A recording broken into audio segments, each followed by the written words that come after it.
Mula nang dumating kami dito 3 days ago, kahapon lang yung hindi umuulan. Yung first day umulan, yung second day rin umuulan. Kaya malamig, maginaw.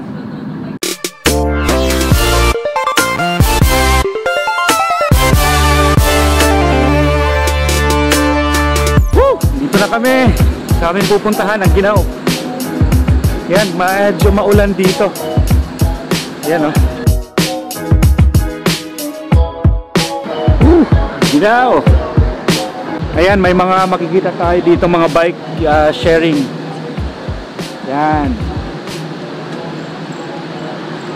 Common yan dito sa China.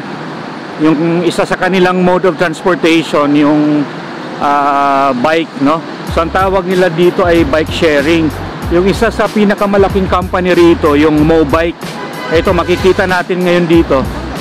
Mobike yan na bike rental. Magre-rent ka, pwede mong gamitin dito habang umiikot ka.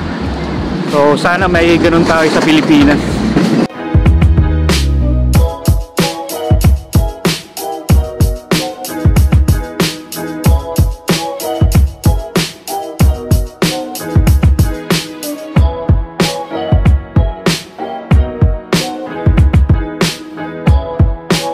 Ito yung bike sharing nila rito.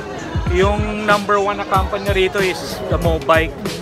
Tingnan natin kung paano sistema nila.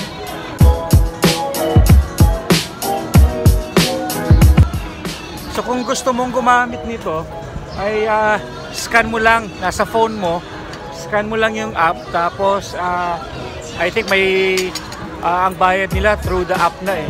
So scan mo dito, merong QR code dito, tapos maa-unlock na ito.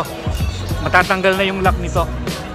Pag natanggal siya, free na yung itong lock na to. So pwede mo na siyang magamit, pwede ka nang umikot.